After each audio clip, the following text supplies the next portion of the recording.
Olá, queridos ouvintes. Está começando o programa Jesus por Emmanuel. Estamos estudando o livro Caminho, Verdade e Vida, psicografia de Francisco Cândido Xavier, pelo Espírito Emmanuel. E hoje vamos estudar o capítulo 75, com o tema Nas Casas de César. Eu sou Lúcia Ericeira e farei o estudo com vocês. Então, vamos ao texto do livro, que está no capítulo 75, e trata exatamente sobre esse tema, que é o título do capítulo, Nas Casas de César. Vamos ler o texto na íntegra e depois vamos trazê-lo para as nossas vidas, para as nossas reflexões, para o nosso aprendizado nessa jornada evolutiva que todos nos encontramos. E esse texto de Emmanuel, ele tem por base Filipenses 4:22, que nos diz o seguinte: todos os santos vos saúdam, mas principalmente os que são da casa de César. Muito comum ouvirmos observações descabidas de determinados irmãos na crença relativamente aos companheiros chamados a tarefas mais difíceis entre as possibilidades do dinheiro ou do poder.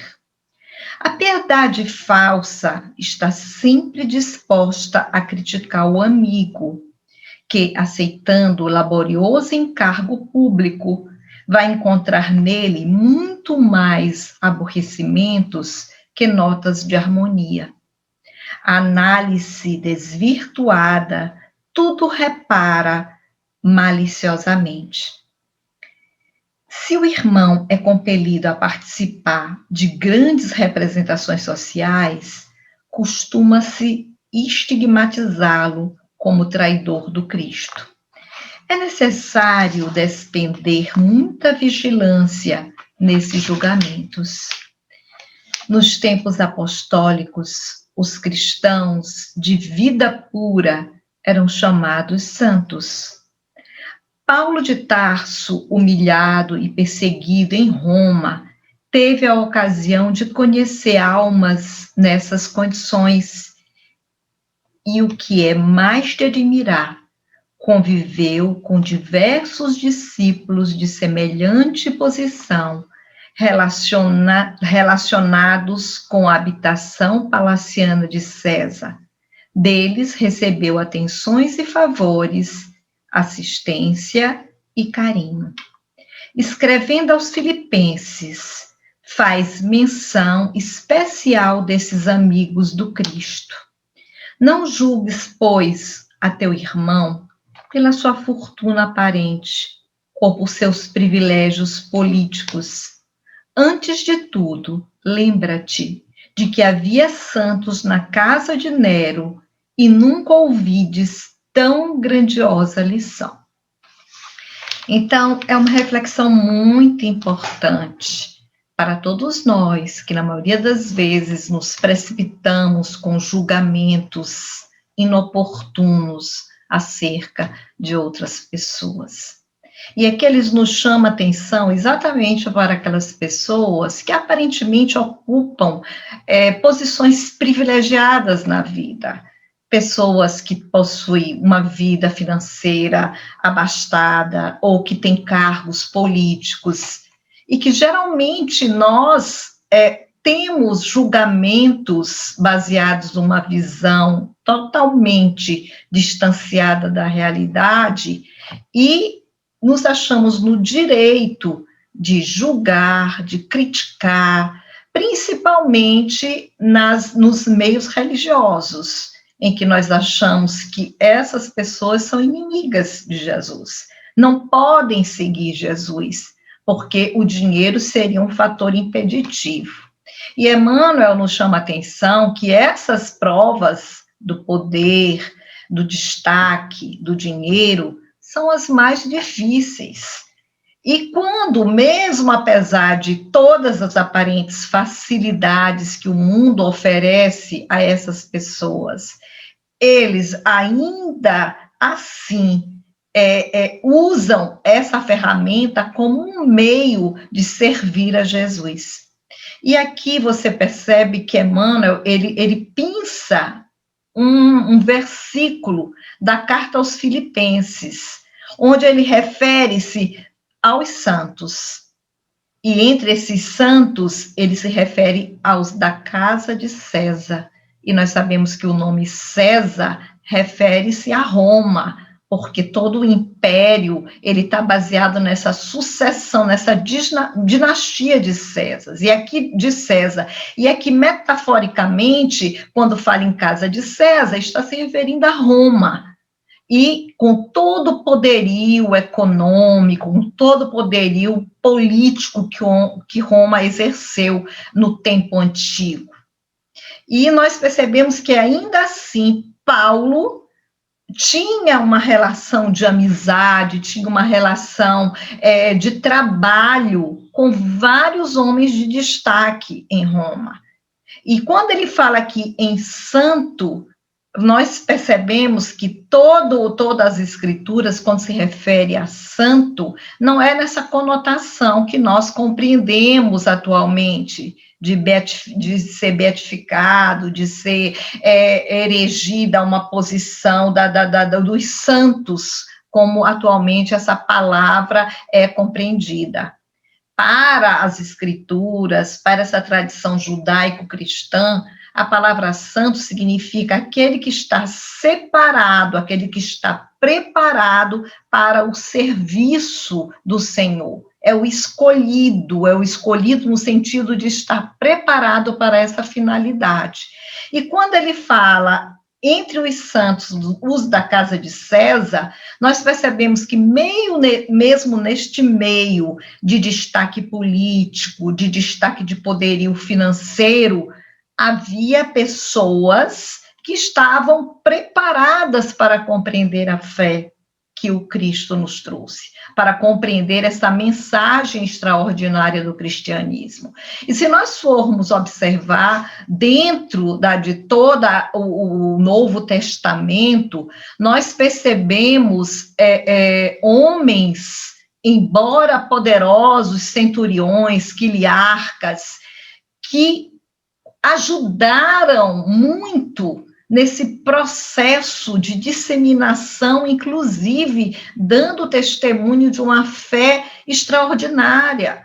Quem não conhece a passagem do centurião que vai pedir ajuda a Jesus para curar o seu servo?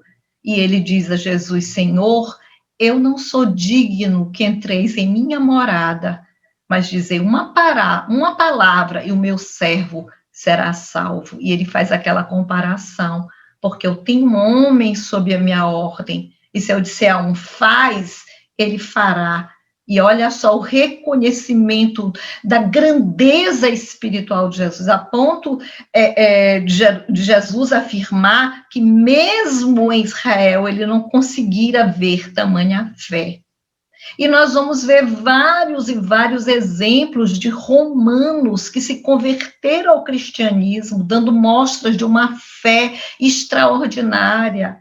Quem não se lembra da conversão de Cornélio, um homem cuja assistência espiritual foi imensa, a ponto de haver um planejamento para que Pedro fosse chamado em Jope para ir à casa de Cornélio, onde acontece todo um fenômeno de manifestação espiritual, considerado segundo Pentecoste. No entanto, era um homem rico.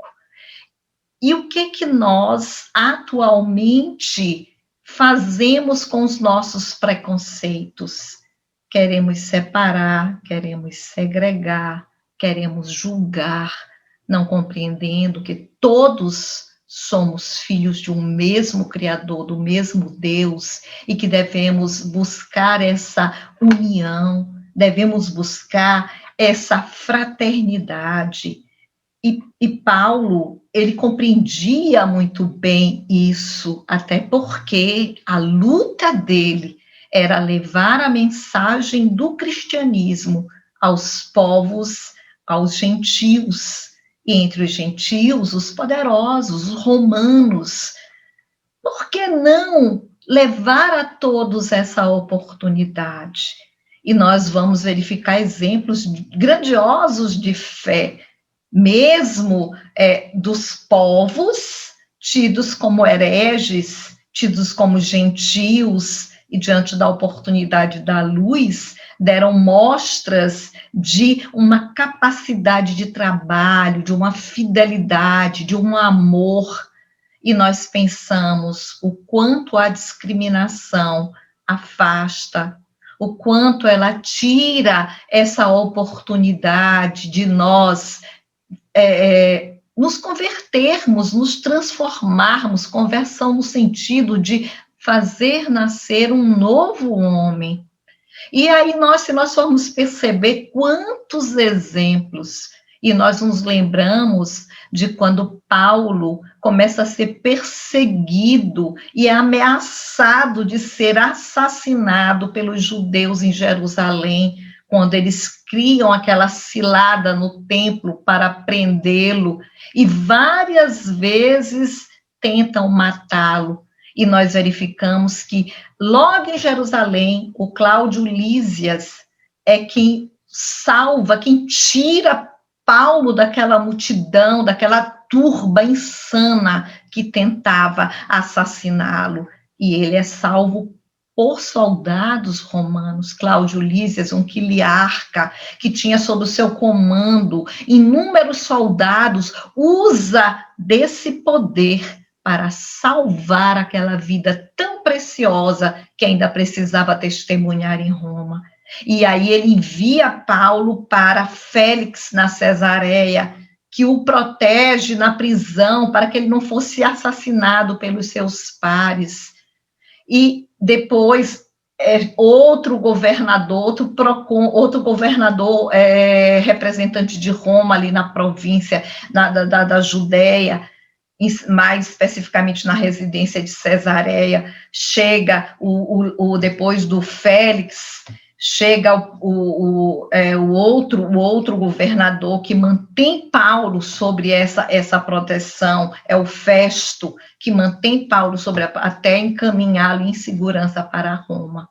Então, nós verificamos que não temos esse direito de discriminar, e muito menos de taxar as pessoas por posição social, por poder político. Nos cabe nos despir de todo preconceito e nos vermos verdadeiramente como irmãos, sempre todos aptos a alcançar a luz, aptos a compreender essa mensagem extraordinária que Jesus nos traz e que nos coloca nessa posição de igualdade diante de Deus. Somos iguais diante do Criador.